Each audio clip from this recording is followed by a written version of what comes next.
Violence and bloodshed continues to rock Ukraine as factions compete in the power vacuum of last month's coup in Kiev.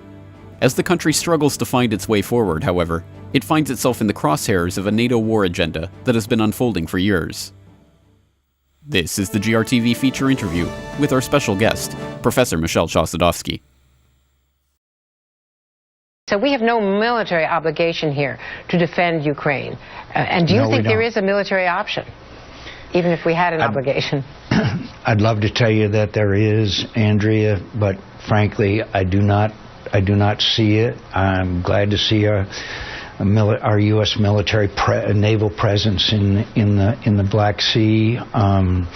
Again, I wish that there were, but I think that these sanctions can really have a serious effect. Well, first, I think we must understand that this is an act of war against Ukraine. It's a carefully led intelligence operation at the level of intelligence, military, diplomatic. It is part of a broader global military agenda of destabilization, of non-conventional warfare, which is led against several countries simultaneously. The interventions in Syria, Egypt, Libya, Mali, Venezuela are of a similar, sometimes of a similar nature, sometimes different, but they're part of the same coordinated agenda. And the threats directed against Iran and China are part of the same agenda. This coup d'etat in Ukraine is part of an agenda of global warfare, of global conquest.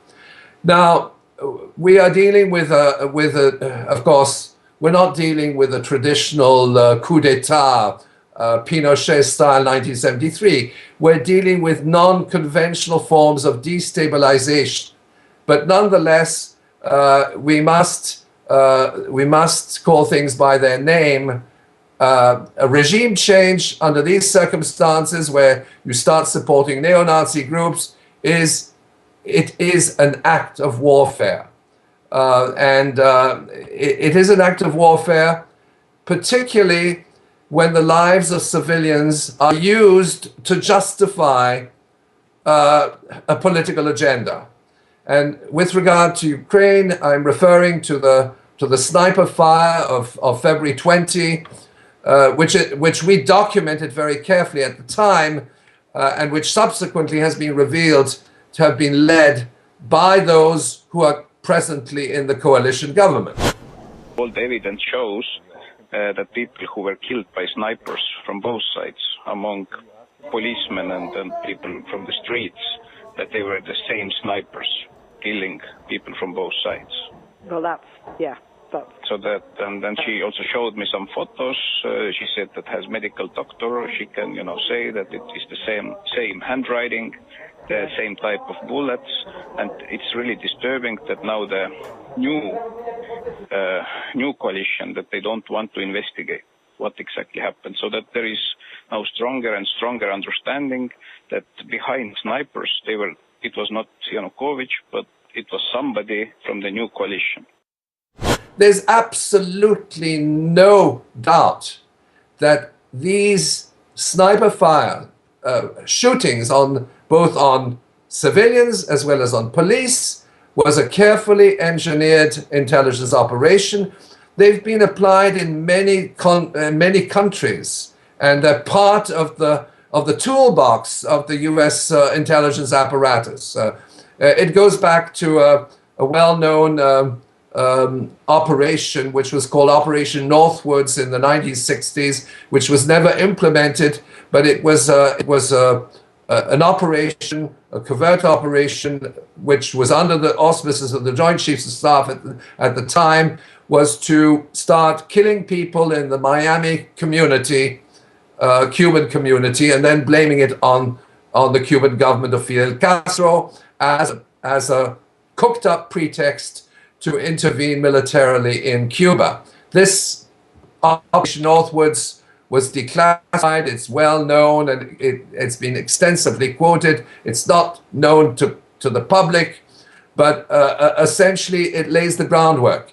President Kennedy and the Defense Secretary Robert McNamara at the time refused to implement it, but it is on record, and it is called essentially, to quote General Tommy Franks, who was Central Command commander during the Iraq War.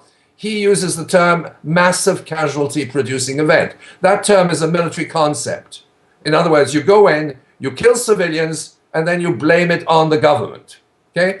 They have done that extensively in Syria, whereby they will kill civilians, in fact, right from day one, and then they say the government is killing its own people. Well, these sniper fires of February 20th are of that nature. They are part of a military doctrine, and there's ample evidence now to the effect that the Western military alliance is behind this, but more specifically, people in high office, politicians, Catherine Ashton and many other people are complicit in this project. I am a Republican. Senator Murphy is a Democrat. We are here together speaking for the American people in solidarity with you.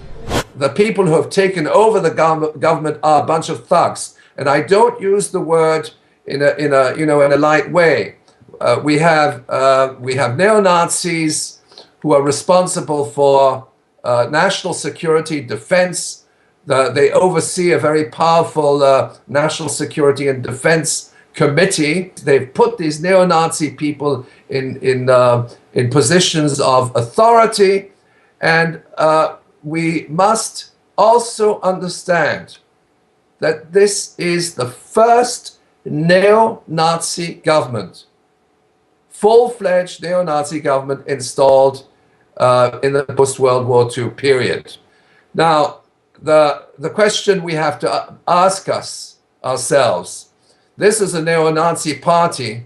Who are the people behind this neo-Nazi party? Because ultimately, all these people are ultimately obeying orders emanating from the West, emanating from Washington and Brussels, but specifically from Washington.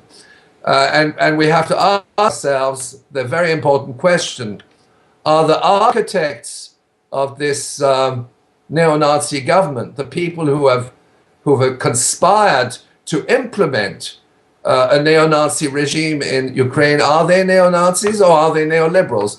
They proclaim to be neoliberals, and in fact they are acting on behalf of a neoliberal economic agenda. We have ample evidence that in addition to the so-called intelligence operations, the diplomatic initiatives and so on, there are also covert and overt operations led by major Western foundations with a view to co-opting civil society. We call this the colored revolution, but essentially it's led through various tax-free foundations which are linked up to Wall Street, as well as the US State Department, the US Congress. These various foundations will co-opt various political groups within society, and they will support mechanisms of dissent and opposition to the established government.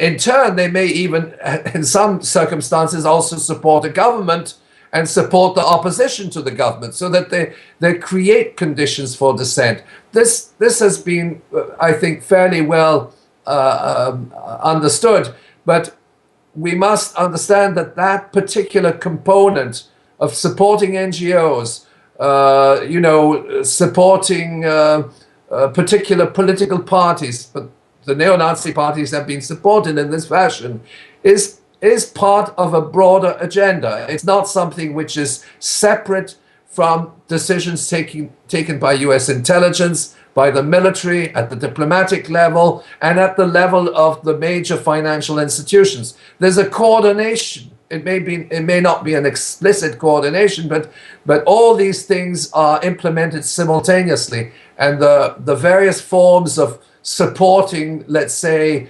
NGOs or political parties intervening into the sovereign affairs of a country is something which has become quite routine, where NGOs, let's say in the Russian Federation, the Pussy Riots, etc., they get funding from Western sources. This is something which is being implemented systematically. Ukraine's acting Prime Minister Arseniy Yatsenyuk said on Friday he is determined to comply with conditions set by the International Monetary Fund in exchange for loans. An IMF mission is due in Kiev next week for talks with Ukraine's de facto leaders, who have said the heavily indebted country needs at least $35 billion to stave off bankruptcy. I should mention that in all cases, the preconditions for social conflict and violence are already established as a result of mechanisms of impoverishment imposed by Western creditors on these countries. And it's done through the International Monetary Fund. Egypt, 1991, major reforms which literally destroyed the breadbasket, impoverished the population, and created conditions for social dissent and division within these societies. Ukraine, 1994, it was an IMF program, it was negotiated with the government. Bread prices go up, fly high overnight, 300%. The cost of electricity goes up 600%, transportation goes up 900%. These former Soviet republics all have been impoverished, and ultimately the coup d'etat is implemented on a background of impoverishment and social conflict, which has also created the social conflict between Ukrainians and Russians and so on within various societies. We have the same situation in Egypt. So that they use social divisions within these societies to support various groups, and they usually support both sides. And those social divisions have already been created as a result of these deadly macroeconomic reforms imposed by Western creditors and implemented under the helm of the International Monetary Fund. The world is at a dangerous crossroads. The structures and composition of this proxy government installed by the West do not favor dialogue with the Russian government and military. A scenario of military escalation leading to confrontation of Russia and NATO is a distinct possibility. The Ukraine's National Security and National Defense Committee, RNBOU, which is controlled by neo-Nazis, plays a central role in military affairs.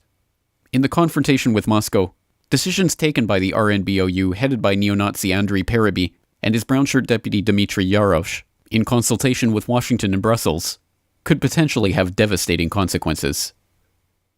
Michel Chossudovsky, March 2nd, 2014. For more on this story and other breaking news and current events, please go to globalresearch.ca. For more research and analysis by James Corbett, please go to corbettreport.com. The Center for Research on Globalization depends on your support. To purchase a book or DVD, or to make a donation, please visit globalresearch.ca today.